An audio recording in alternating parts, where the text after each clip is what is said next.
silver medal and have published 12 plus articles on Geeks for Geeks, including a first prize article on courtship. So I'd really like to call her to come forward and share her insightful words with us.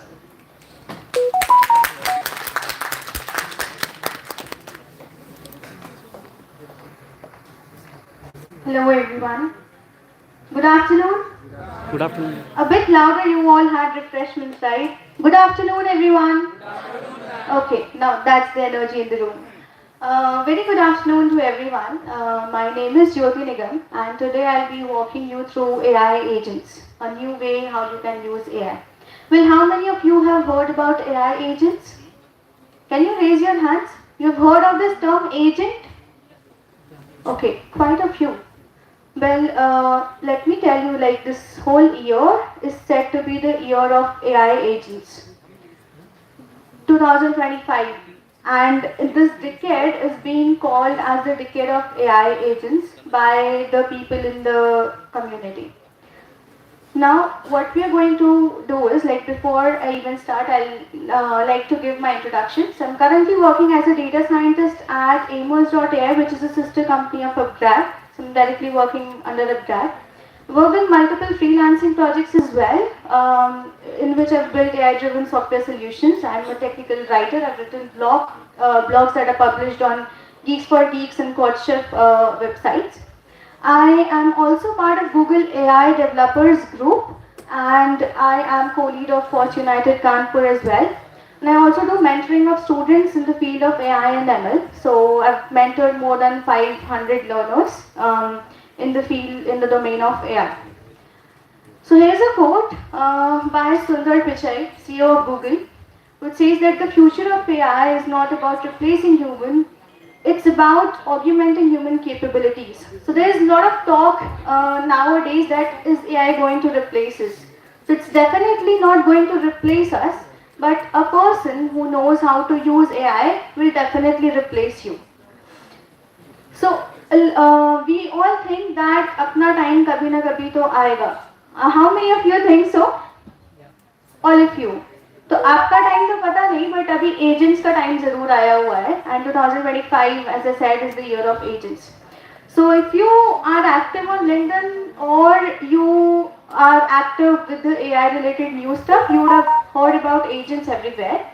So what we first understand is what do we even mean by this specific term agents, then what are the use cases of it, and then what are the tools provided by Google so that you can leverage the use of agents using their SDKs and everything.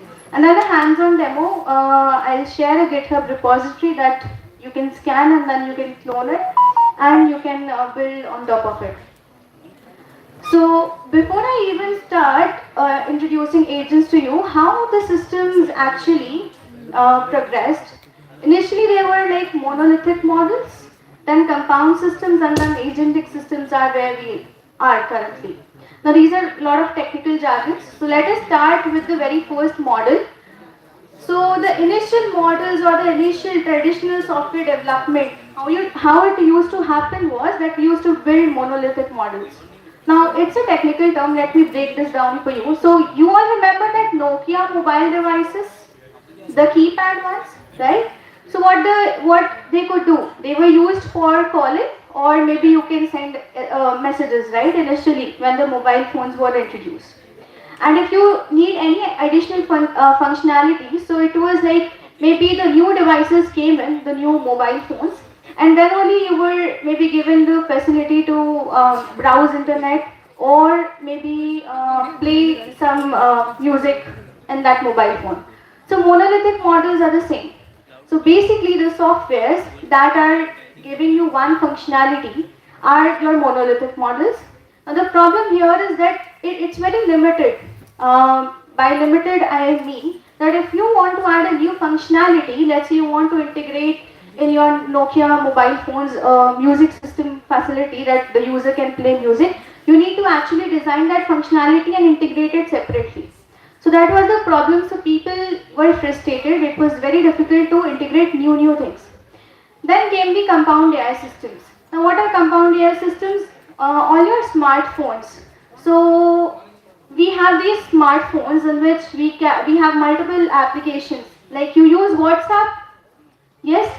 We can even open calendar. We can even open calculator. So we have applications, specific applications. Now that are what are compound AI systems.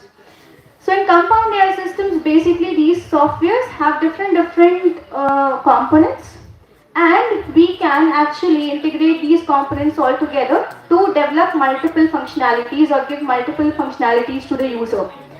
So basically they are like three different people and then working together. But recently, now, late 2024 and then this year 2025, we are talking about agents. Now, what agents do is that they just ask you what needs to be done. And the moment you tell them that this is the task you need to work upon, they'll do it endlessly, work 24 into 7 and get it delivered for you.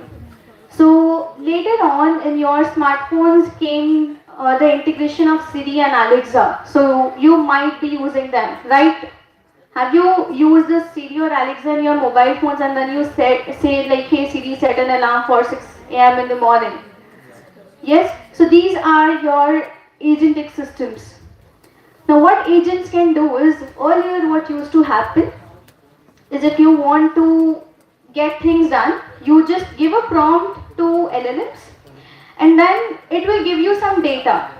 But what we humans want is that we just don't want data, we even want what if somebody could do the work for us.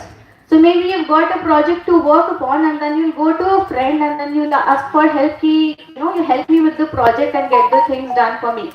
But maybe that friend, bribes you and says that first you give me a party and then maybe I'll get the work done for you.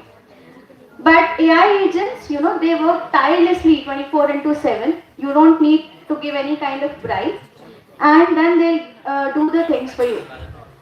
Now, how the software development has changed is that traditionally we have inputs, we have outputs, and we do some transformation. That is how we build systems. So the traditional way of giving inputs is like you have data types in programming languages. So what are the different data types that you would have used? Anyone? Different data types that you use. Integer, numbers, right? But when you're talking to AI, when you're using Gemini, what do you use then? You give any kind of input, you can upload a PDF, you can ask it to generate an image, you can even upload an image, you can even upload a video, you can even upload a code file. So anything can be given as an input and anything can be asked as an output. So that is the latest software development where we are progressing towards. We don't have any fixed inputs or outputs, and that is called as fuzzy transformation. Now I'll introduce you to the word agents. So agents say this to us that हम करते हैं प्रबंध आप चिंता मत करिए. Now what do we mean by it? So how do we human do stuff? If I want to get something done, or if you have some task planned in your mind, how would you do that? You would first think over it and then you would take an action. So let's say that you decide today to take a generative AI course or maybe a course on AI. What would you do? You would probably go to a website or maybe you'll do Google search, right? Once you do the Google search, you'll go to internet, you will find out what are the latest courses available in the market, and then you will find out, okay, these are the companies that are providing some courses. Then based upon your own knowledge, how much knowledge do you possess, let's say you know some basics of Python, or maybe you're completely new to it, you would decide, okay, this one is the best suited course for me, and then you would probably enroll in this course. So what did you do? You first thought of taking an online course, and then you decided to act upon it by searching online on the web browser. Then again you explored all the available options, you actually thought, you took an action, you actually decided to think and analyze, and then you made up your mind, okay, this is the course I want to enroll in for, and then you took an action, that is you enrolled in this course. Now that is how exactly AI agents work. They can act and then they can think, based upon your query, and then they can act. So let's say that you guys want to plan a trip. You decide today that I go to a vacation during year end, maybe Christmas holidays pay, and you decide to plan a trip to Bombay. Now, when you decide this trip, what will you do next? You'll go to Google search. You will search for the travel options, maybe by air or maybe by train, and then you will explore all the options available. Once you have all the options, then again you will search for the stay options. Maybe you will search where can I stay. You look for the hotel options, and then you will also parallelly search in another tab that okay, what places can I visit? If I'm visiting that place for the first time, what are the tourist places I can go for? That is how you would search traditionally. But let's say that if you have an agentic system, you will go to that agent and you will say, hey, plan a trip for me for 2 days. I want to visit Bombay. And let's say that I want to keep that trip maybe adventurous or nature friendly or whatever is my requirement. Now what this agent is going to do is that this agent will have access to your calendar and can check what are the free dates you are available. It will have access to your flight booking accounts or maybe your train booking accounts, and then it will check and explore the cheapest flight or train options for you. It even has access to the hotels. It can search online what hotels or stay options can you explore, and then it will search okay what are the best options for you to stay, and it will create a list out of it. And then it will also search for the options for you to explore or to visit the places, and then it will give you a detailed 2 or 3 days of itinerary and create a customized plan for you. And once you give an approval, okay, this plan looks good for me, it can even book tickets for you. Now, well, that is how AI agents work. So what are AI agents? Basically your LLMs that you use nowadays. They are the brain, they are the mastermind. They can think and they can then give you information. But if you have tools, if you have tools that can actually take actions, maybe a tool that is capable of logging into your account and then booking a ticket for you. Now LLMs along with tools becomes agent. So basically you give hands and legs to agent to work. So that is what an AI agent is. Now here is this technical diagram of an agent. So an agent is combination of tools and it has a model, any LLM model. It can be Gemini, it can be other LLM models as well.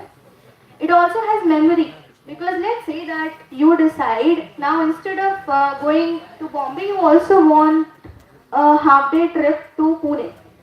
Now there's a change. You were going to Bombay, but now you also want to incorporate that you want to visit Pune as well in between. So it will revisit your plan and it will re-improve it and then give you a new itinerary plan based upon your requirements. So it needs to actually remember that what was the previous question or what was the previous query you've asked for. It has got memory as well. And then you give a profile to it. In this case, the example that I've taken, it's a travel planner. So it can plan trips for you. So if you have a human friend and then you decide to ask for help, maybe plan things for you or maybe work on a project, you maybe need to offer, as I said, some party or maybe a chai samosa treat, and then it will do the work for you. But when you have agents, you don't need to do anything, just tell what work needs to be done and it will do it for you. Now here is a diagram that shows how AI agents work. So as I said, it has memory, it can interact with the environment, it can go to the websites of flight booking or maybe the stay bookings and then book tickets for you. It has got access to internet, it has got access to APIs, it can even interpret your code, and then it can decide and delegate tasks to another agents. What are the features of agents? They are adaptable. So as you refine your query, they can adapt accordingly. They can collaborate with you to work simultaneously alongside you. They can perceive the latest information from the environment. So any change that happens maybe that there's some flight cancellation, some flights are cancelled. So it will accommodate that thing. It will get the real time data, and then it is goal driven. So you tell a task that needs to be done, and then it will get it done for you, and then autonomous as well. So basically they are going to make things easy for you, or they are going to make your lives easier by handling everything on its own and just keeping you in loop for the verification, or maybe asking, does this look fine, or do we need to do any refinement. So this whole framework that I told you till now, in technical terms, you can observe it. Okay, this is the source part, this is the destination part, and then it will search for the flights there itself, and then it will give you some flights from that source and that destination.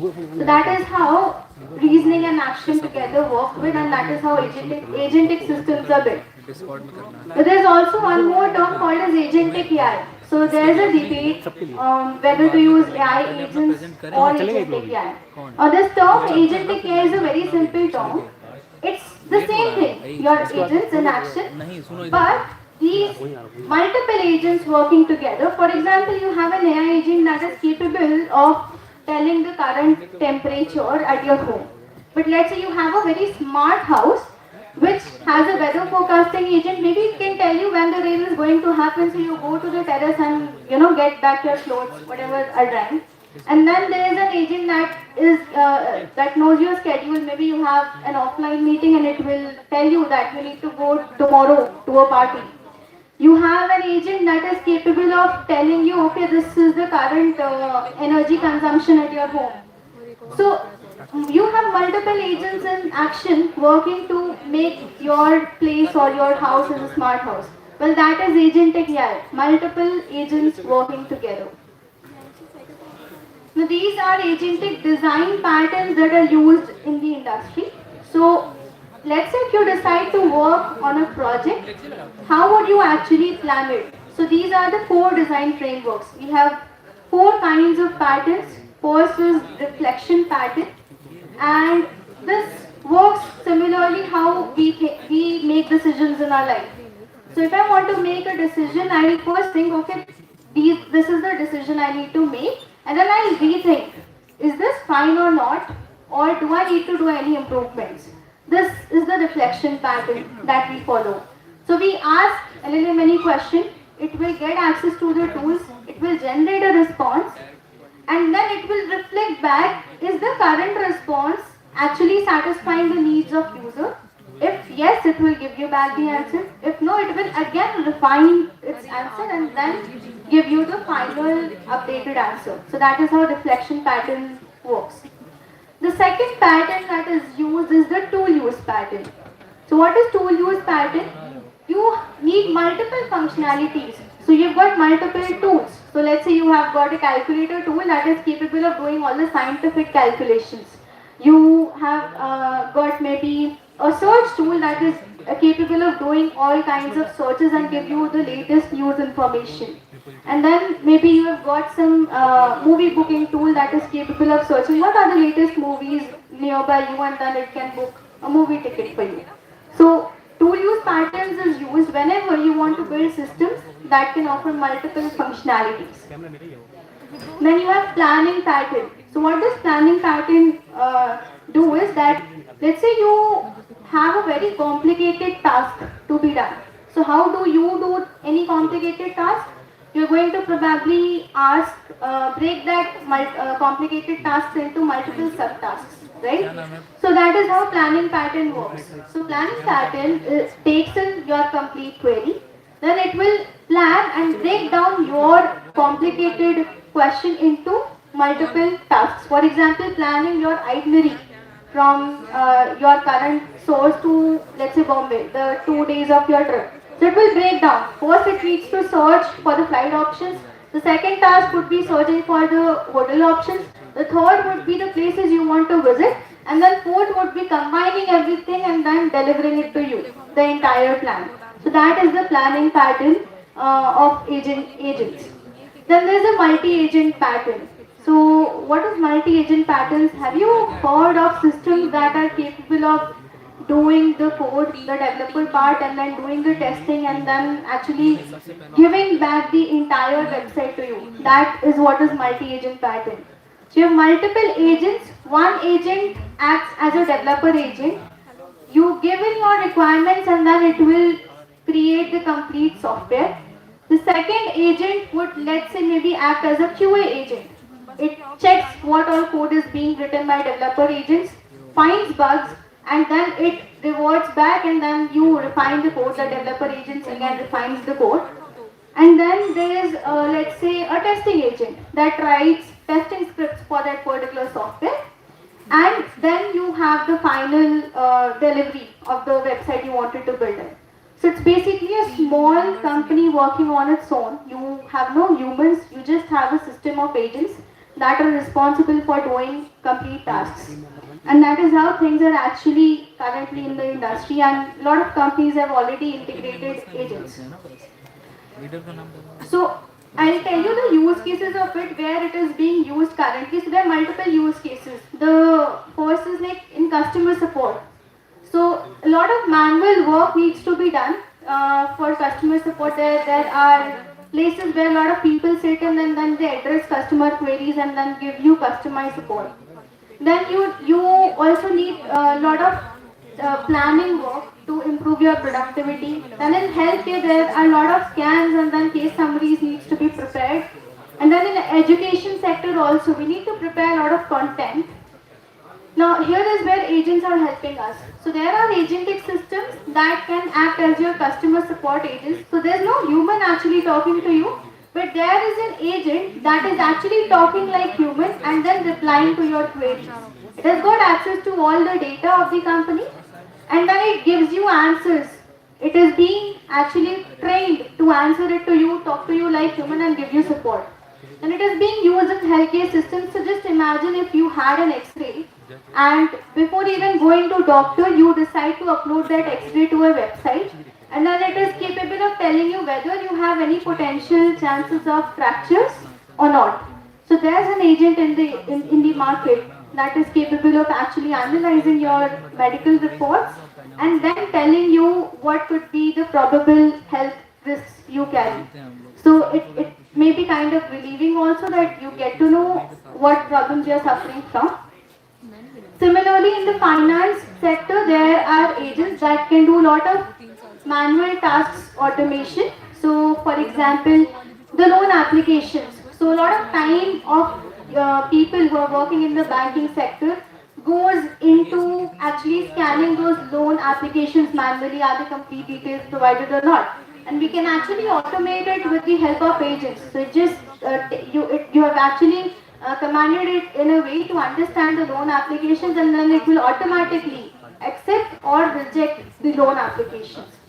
Similarly, the HR work. So HR receives a lot of applications on daily basis, and it's a very tedious task to actually scan your resumes manually and then see if the project link is deployable, are the skills that are written in the resume relevant to the job description or not.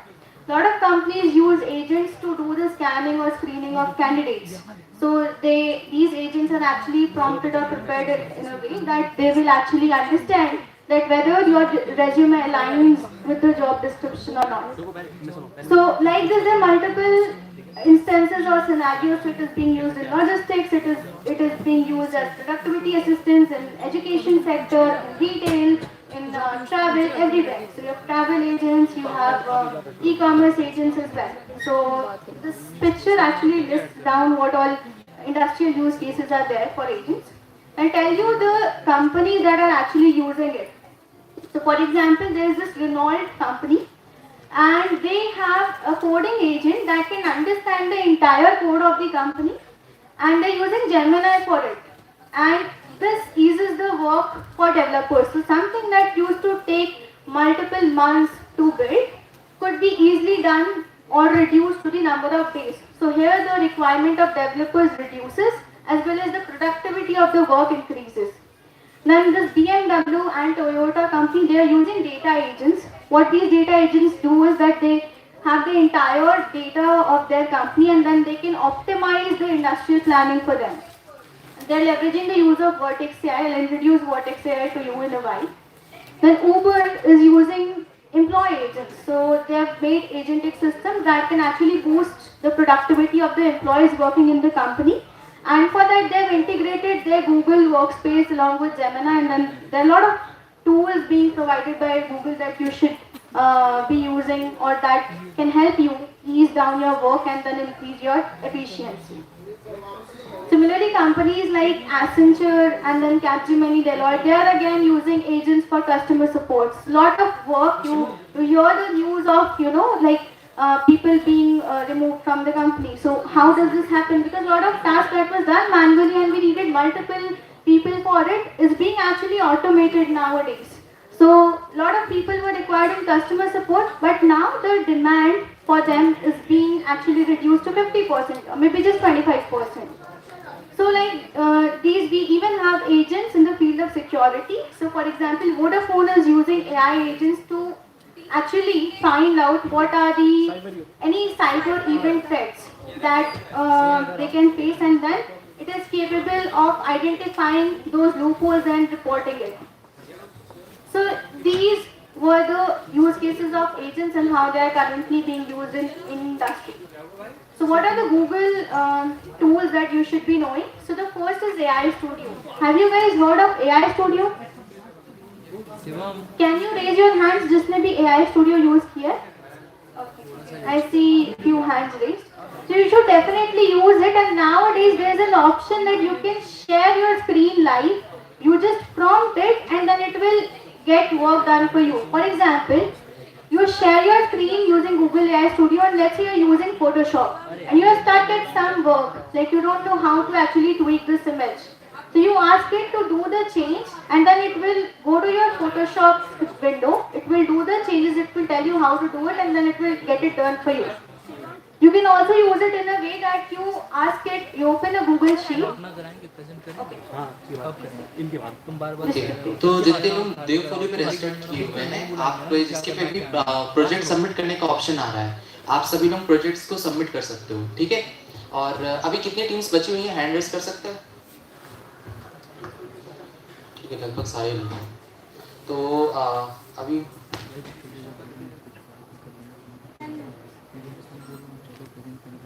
After 10 minutes जहाँ पे हो रहा है बाकी बच्चों का मतलब just discuss कर रहे हैं, सभी लोगों को फिर वहीं पे चलना है, ठीक है? तो टाइम कम है तो सबको थोड़ा जल्दी जल्दी करेंगे। ओके, किसी कोई प्रॉब्लम इशू हैंड रेस कर सकता है, किसी को इशू हो तो पहले हम करा देंगे जल्दी। No issue. ओके मैम बैठिए।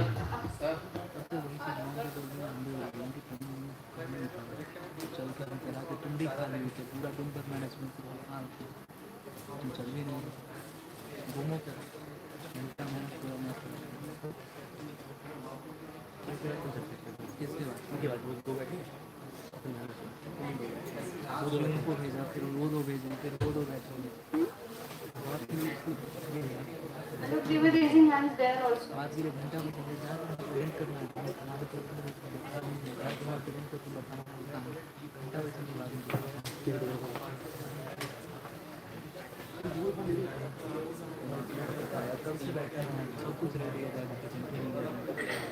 कोई दूसरा बंदा वो लिंक से भी करेगा ना, वो नहीं खोलता उसके लिए।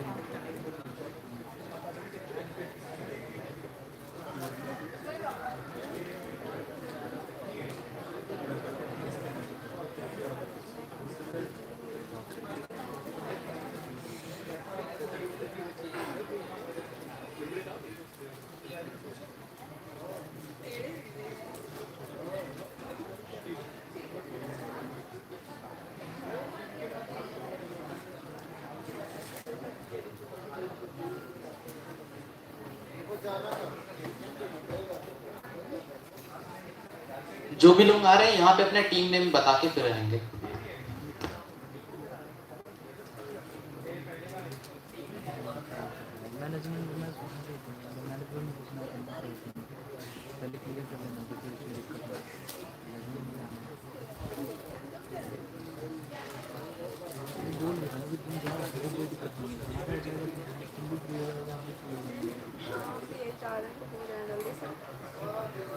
Look, should I continue now? You can start, ma'am. So I'll just require 10 minutes of your attention more. So I was telling you about AI Studio. What you can do with the help of AI Studio is, let's say that you open your Excel sheet, then you give a prompt, you share your screen, you ask it to go to LinkedIn, search for specific job that you want to apply for, scrape the data, like search for that specific job roles, maybe let's say a software developer, get the name of the company, get the email contacts and the link of the website, and then you can directly apply. You have all that data in a sheet, and then you can apply and create a track of all your applications.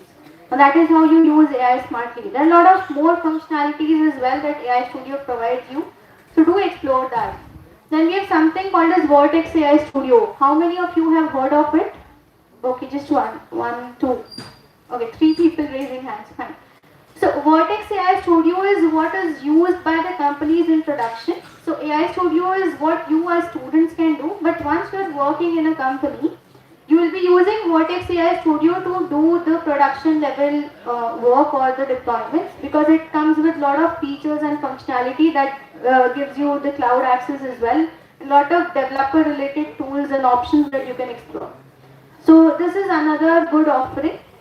Then there's something called as Agent Development Kit. Have you heard of it? Okay, one person. Good. So Agent Development Kit is being provided by Google. What it helps you do is, it helps you develop agents very easily and you can deploy it, and that is what the demo is for. It's an open source framework that is being provided by Google that you can use. So that is what I'm going to tell you, hands-on demo. Now I know you cannot do it immediately, so maybe you can scan this QR code to access the repo, and then later on you can explore it and do development on top of it. So I'll just hold on for a minute for you to scan the code.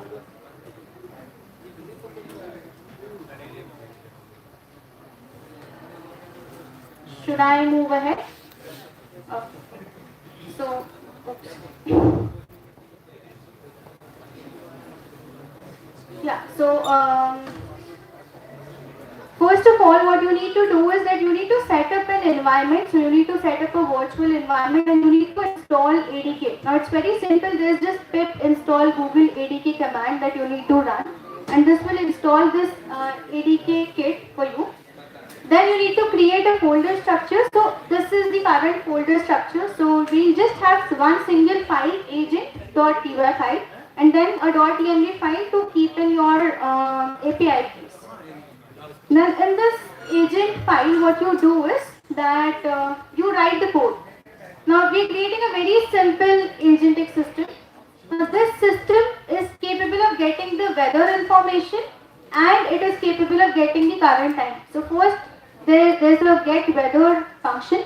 What it does is that if the country is New York, it will fetch you the weather information.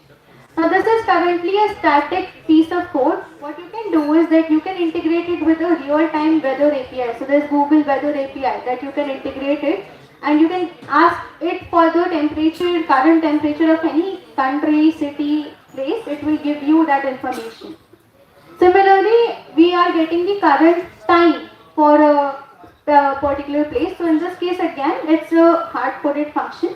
So you just ask it what is the current time in this particular city, and then it will give you the time information. So again, you can integrate it with some API to get the current time information. Now this is the entire flow of the project.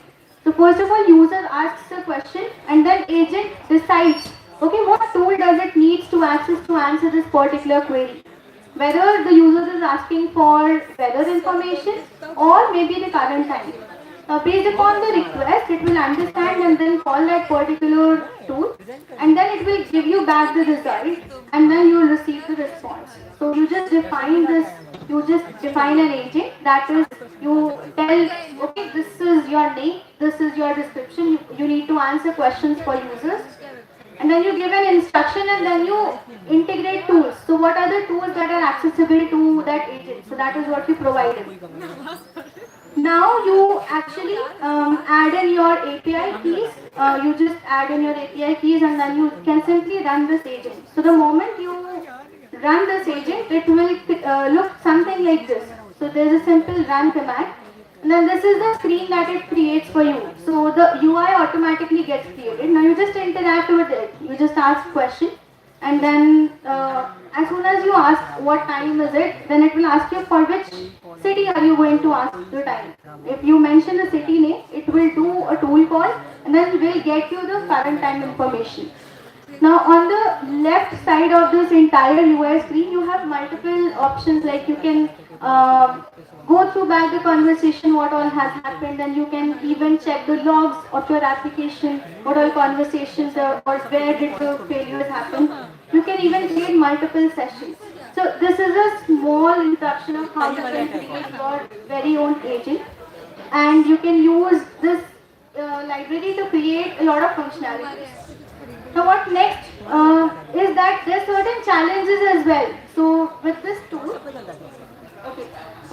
जितने लोग Unstop पे registered थे और जिनको देव folio पे issue आ रहा था, उनके लिए एक गूगल फॉर्म शेयर किया गया है व्हाट्सएप चैनल पे भी एंड डिस्कशन ग्रुप पे भी। तो कहीं से भी उसको एक्सेस करके आप उस पे प्रोजेक्ट सबमिट कर दो जो देव फोलियो पे प्रोजेक्ट सबमिट नहीं कर पा रहे हैं, ठीक है।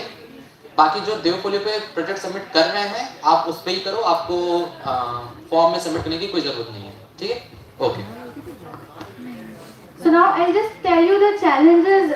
So given that we are having these, leverages, we can use AI agents, but then there are certain challenges as well. These systems are very complicated. So they act like a black box. You don't know what is happening behind. And then creating multi-agent systems is not that easy. And then understanding that it only follows our instruction and not does something on its own. Also, AI based decisions or anything this agent answers you has a lack of human emotions, or it does not have empathy while answering or doing tasks for you. So that is a challenge, how to make sure that it is not having any kind of biasness while answering the questions. And then there are certain development challenges as well. So the moment you decide to scale up things, there are certain challenges that you would encounter.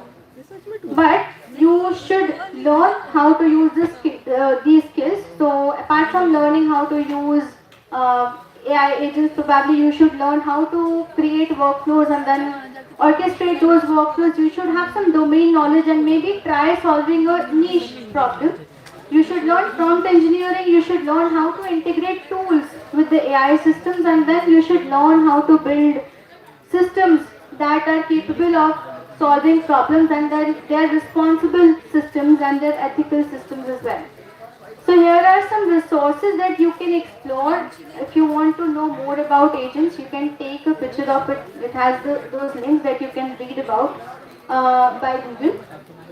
I would pause for a minute for you to take a picture if you want to.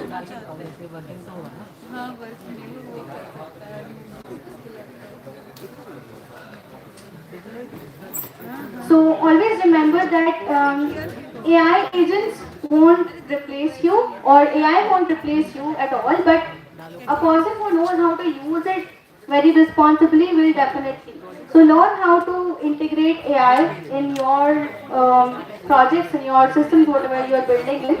Try to enhance your knowledge by taking some challenges, by staying in the loop with the current industry trends, and then being very active on LinkedIn if you are not. You can scan the LinkedIn QR code to connect with me. I am also running a 100 day of AI challenge wherein I'm posting daily about any specific news or anything that you would probably learn, the entire roadmap, how you should be entering this field. So well, that's it for my session. All the best to all the teams, and thank you for listening so patiently. Yeah. Yes.